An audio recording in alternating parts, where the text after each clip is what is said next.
नमस्कार साथियों, स्वागत है आपका आपके अपने ही चैनल में। दोस्तों, आज बात करने वाले हैं कुछ विभिन्न टॉपिक जो कि मध्य प्रदेश पटवारी, वन रक्षक एवं जेल प्रहरी में इंपॉर्टेंट रहते हैं। तो दोस्तों, सबसे पहले शुरू करते हैं इंट्रोडक्शन, जो कि विटामिन सी कुछ प्रश्न इंपॉर्टेंट रहने वाले हैं।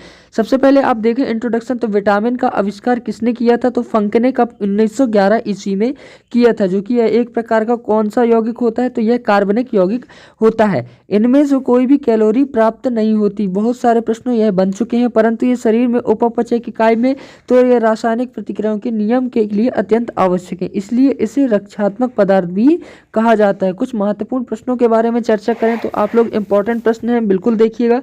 विटामिन शब्द का प्रयोग सर्वप्रथम किसने किया था? तो इसका करेक्ट आंसर सी फंक ही हो जाएगा। विटामिन को किन दो प्रकारों में वर्गित किया गया है? तो दोस्तों, दो प्रकारों में वर्गित किया गया है, जो कि एक पानी में घुलनशील विटामिन और एक वसा में घुलनशील विटामिन।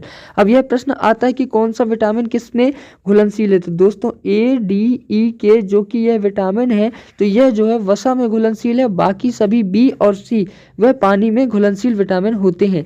सब सामान्यतः सी बात है कि विटामिन वसा में घुलनशील होता है। तो दोस्तों, के, ई, डी, ए यानी ए, डी, ई के जो कि प्रश्न बनकर आ ही चुका है। कौन सा विटामिन जल में घुलनशील है? तो दोस्तों, विटामिन बी एवं विटामिन बी सी जो कि जल में घुलनशील है। वहीं विटामिन के अध्ययन को क्या कहा जाता है? तो दोस्तों, विटामिनोलॉजी कहा जाता है। साथ ही आप बात करें कुछ सभी विटामिन के रासायनिक नामों के बारे में, तो ये सारणी देखना बिल्कुल भी ना भूलिएगा। विटामिन ए को रेटिनॉल कहा जाता है, विटामिन बी1 को थायमिन कहा जाता है, विटामिन बी2 को राइबोफ्लेविन कहा जाता है, वहीं विटामिन बी3 को नियोसिन, इसी प्रकार विटामिन बी5 को पेंटोथेनिक अम्ल भी कहा जाता है।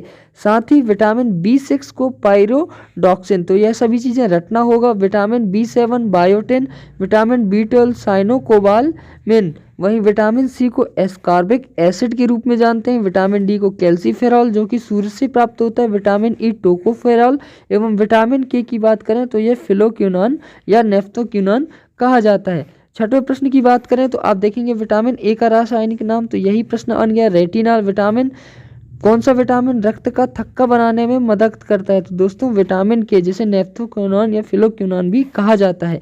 साथ ही बात करें तो किस विटामिन को कोबाल्ट पाया जाता है? किस विटामिन में? तो विटामिन बी12 में कोबाल्ट पाया जाता है। साथ ही आप देखें तो विटामिन क्या होते हैं? तो यह कार्बनिक यौगिक होते हैं। नेक्स्ट प्रश्न, गोल्डन धान में सर्वाधिक मात्रा में कौन सी विटामिन पाई जाती है? तो दोस्तों, विटामिन ए इस पर पाई जाती है। निम्नलिखित में से कौन से यौगिकों के समूह को सहायक आहार कारक कहा जाता है? तो दोस्तों, विटामिन जो कि कार्बनिक यौगिक होते हैं, इन्हें सहायक आहार कारक भी कहा जाता है। साथ ही बात करें तो सूर्य के प्रकाश त्वचा में उपस्थित एरेगिस्टरॉल को किस विटामिन में परिवर्तित करता है? तो इसे विटामिन डी में परिवर्तित करता है।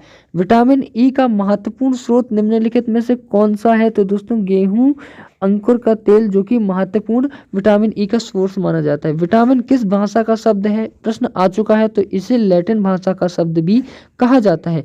वहीं बात करें हमारे शरीर में किस विटामिन का उत्पादन उच्च दर पर होता है? तो विटामिन डी का उत्पादन उच्च दर पर किया जाता है, जो कि शरीर के अंदर बनने वाला एकमात्र प्रोटीन विटामिन रहता है। साथ ही बात करें तो निम्नलिखित में से कौन सा विटामिन हमारे शरीर में संश्लेषित होता है? तो विटामिन डी। मानव शरीर में विटामिन ए कहाँ संचित होता है? तो यह यकृत में संचित होता है। विटामिन किस की कमी के कारण बाल सफ़ेद हो जाते हैं? तो दोस्तों, विटामिन बी6 एवं बी12 की कमी के कारण सफ़ेद हो जाते हैं। तो दोस्तों, अब नेक्स्ट सारणी बोलते हैं कि विटामिन एवं उनसे कमी से प्रभाव। तो विटामिन ए, जिसे रेटिनॉल कहा जाता है, इसमें कॉर्निया व त्वचा की कोशिकाओं का सल्की भवन या रतौंधी वृद्धि अवरुद्ध हो जाता है तथा केरामाइसिस नामक रोग होता है। वहीं विटामिन बी1 की बात करें तो यह थायमिन, इससे फेमस रोग बेरी होता है। विटामिन बी2 की बात करें तो राइबोफ्लेविन, जिससे क्लोसिस नामक डिसीज हो जाती है। विटामिन बी3 की बात करें तो नियोसिन, जिससे पेलेग्रा। विटामिन बी5 जिसे पेंटोथेनिक अम्ल जो कि वृद्धि में कमी, चर्म रोग, बाल का सफ़ेद होना, जनन क्षमता में कमी, अस्थमा एवं तनाव बना रहता है। विटामिन बी सी जिसे पायरोडॉक्सिन कहते हैं, यह रुधिर छींटते हैं, एनीमिया, चर्म रोग एवं एशिया गठन पेशियां ऐठन की बात कर रहे हैं। वहीं विटामिन 7 की बात करें जो कि B7, विटामिन H भी कहा जाता है, बायोटिन जो कि चर्म रोग और बालों के झड़ने में सबसे कारगर यही विटामिन होता है। अगर यह इसकी कमी होती है तो बालों का झड़ना भी प्रारंभ हो जाता है। विटामिन B12 साइनियोकोबाल्मिन रुधिर क्षमता तंत्रिका तंत्र में गड़बड़ी। विटामिन सी की बात करें तो यह स्कर्वी रोग, vitamin D calciferol, osteomalacia rickets बच्चों में एवं ऑस्टियोमलेशिया वयस्कों में यह हड्डी से संबंधित रोग होते हैं। विटामिन ई की बात करें टोकोफेरॉल जननांग तथा पेशियां कमजोर, जनन क्षमता में कमी। वहीं विटामिन के की बात करें तो फिलोक्विनोन चोट लगने पर रुधिर का थक्का न जमना। अब नेक्स्ट प्रश्न की बात करें तो कपास के बीज में किस विटामिन से भरपूर होते हैं तो विटामिन ई। विटामिन B6 का रासायनिक नाम पायरोडॉक्सिन, विटामिन B7 का बायोटिन। दीर्घकालिक ऊर्जा भंडार के लिए अधिकांश जानवरों द्वारा उपयोग किए जाने वाला अणु है तो वह वसा है। कैल्शियम की कमी मुख्य किस विटामिन की कमी से होता है तो इसका आंसर डी हो जाएगा। भोजन के वर्ग में प्रति यूनिट कैलोरी की मात्रा सर्वाधिक होती है तो दोस्तों यह वसा में होती है। आंखों की बीमारी जीरोप्थाल्मिया या शुष्क मस्तिष्क किस विटामिन की कमी से होता है तो विटामिन ए। अस्थि मृदुता यानी ऑस्टियोमलेशिया किस विटामिन की कमी से होता है तो विटामिन डी इसका करेक्ट आंसर हो जाएगा। वहीं स्टेरॉयड विटामिन कौन सा होता है तो उसे विटामिन डी कहा जाता है। प्रोथ्रोम्बिन में संश्लेषण में कौन सा विटामिन विशिष्ट भूमिका निभाता है तो इसका करेक्ट आंसर विटामिन के हो जाएगा। मानव शरीर में कैल्शियम की कमी से किस विटामिन की कमी के कारण होता है तो डी। नवजात शिशुओं की रक्तस्रावी रोग हेमोरेजिक किस विटामिन की कमी के कारण होता है तो इसका आंसर विटामिन के हो जाएगा। विटामिन की कमी के कारण मानव शरीर के चोटिल भाग से खून का बहाव कम नहीं होता है तो विटामिन के। कौन सा विटामिन सिर्फ सूक्ष्म जीव में ही पाया जाता है तो विटामिन B12।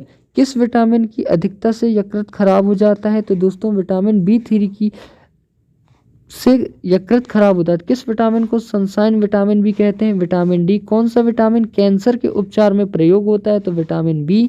हरी पत्तेदार सब्जियों में प्रचुर मात्रा में कौन सा विटामिन पाया जाता है तो विटामिन ए।